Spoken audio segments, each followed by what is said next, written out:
April నెల నుంచి మే నెల వరకు ఎండలు 50 డిగ్రీలు దాటుతాయని వాతావరణ శాఖ అధికారులు చెబుతున్నారు. అవసరమైతే తప్ప బయటకు రావద్దని జలదంకి మండల ప్రజలకు జలదంకి తహసీల్దార్ సీతామహాలక్ష్మి విజ్ఞప్తి చేశారు. వడదెబ్బ తగిలితే ప్రాథమిక ఆరోగ్య కేంద్రంలో చికిత్స పొందాలని అన్నారు. ముఖ్యంగా చిన్నారులను బయటకు పంపవద్దని సూచించారు. ప్రతి విలేజ్ హెల్త్ సెంటర్లో ఆరోగ్య సిబ్బంది అందుబాటులో ఉండేలా చర్యలు తీసుకుంటామని అన్నారు. ప్రజలంతా ఈ విషయాన్ని దృష్టిలో ఉంచుకొని అవసరమైతే తప్ప ఉదయం 11 గంటల నుండి సాయంత్రం 6 గంటల మధ్య బయటకు రావద్దని ఆమె విజ్ఞప్తి చేశారు.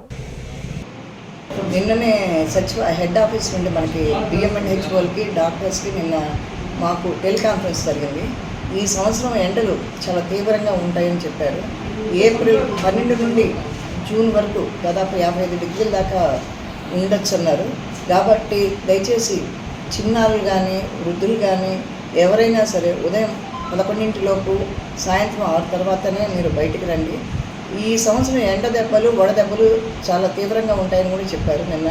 కాబట్టి దయచేసి ఏదైనా ఎవరికైనా సరే వడదెబ్బ తగలంగానే మీ దగ్గరలో ఉన్న ఆసుపత్రికి వెళ్ళి ఓఆర్ఎస్ ప్యాకెట్లు కానీ ఏదైనా మీరు ముందు డాక్టర్ సలహా తీసుకొని మీరు ఏదైనా చేయండి. దయచేసి ప్రతి వారికి నేను జలదంకి మండలంలోని ప్రతి విలేజ్ గ్రామస్తులకి మరీ చెప్తున్నాను. దయచేసి ఏదన్నా పని అర్జెంట్ ఉంటేనే తప్ప మధ్యాహ్నం 11 తర్వాత బయటికి రండి. లేకపోతే 11:30 మీరు పని ముగించుకొని సాయంత్రం 6 తర్వాత వచ్చి మీకు ఏమైనా పనులు ఉంటే చేసుకోవాల్సిందిగా కోరుచున్నాను. పిల్లల్ని మాత్రం బయటికి పంపించకండి. ఏదైనా హాస్పిటల్లో మీకు ఓఆర్ఎస్ ప్యాకెట్లు కానీ ఇమీడియట్ ఫస్ట్ ఎయిడ్ అనేది చేస్తారు.